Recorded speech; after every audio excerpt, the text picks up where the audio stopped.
جی السلام علیکم. یہ دیکھ لیں مدینہ المنورہ سے میں اس وقت مغرب کی جماعت پڑھ کے ہم نکل رہے ہیں. اور بیسیکلی آپ تمام دوستوں کو جو خاص کر کے میری مائیں بہنیں آتی ہیں عمرہ کے متعلق ایک انفارمیشن دینا چاہتا تھا. میں ابھی میرے ساتھ حاجی بیٹھے ہوئے تھے, نسک کیپ کے معاملات کو کچھ حل کرنے کی کوشش کر رہے تھے. آپ کو پتہ ریاض الجنہ میں جائیں گے تو نسک کیپ چلے گی, تو وہ پیکیج لے کر آئیں, کتنے کا لے کر آئیں وہ آپ کو میں بتاتا ہوں. میں پھر بات کرتے ہیں. اور اگر آپ 15 دن یا 21 دن کا پیکیج لے رہے ہیں تو کیا معاملات ہیں. اچھا جی, میں نے ان سے انفارمیشن لی ہے تو باتیں ہوتی ہے نا, تو مجھے بتا رہے تھے کہ 1,90,000 کا ہم نے یہ پیکیج لیا ہے. اور میں نے بولا بھی آپ کو بہت سستے میں ملا یار, ہوٹل تھوڑا دور ہے اور آپ بول رہے ہیں کہ ٹھیک ہے بس.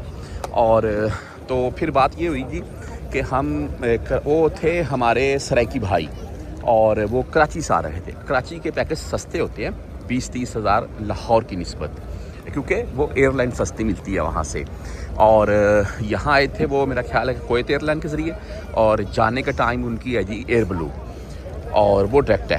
تو یہ پیکیج ہے جی اس وقت اگر آپ لاہور, اسلام آباد, سیالکوٹ, فیصل آباد والی سائڈ سے آئیں گے تو آپ کو 21 دن کا جو پیکیج ہے نا وہ 2,30,000+ میں ملے گا.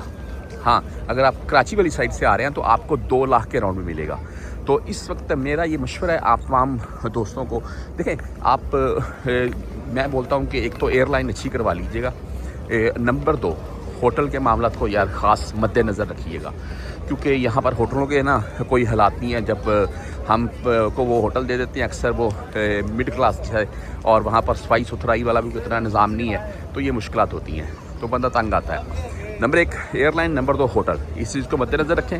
10-20 ہزار اگر مہنگا بھی ملتا ہے پیکیج تو وہ لے لیں, وہ بیسٹ ہے.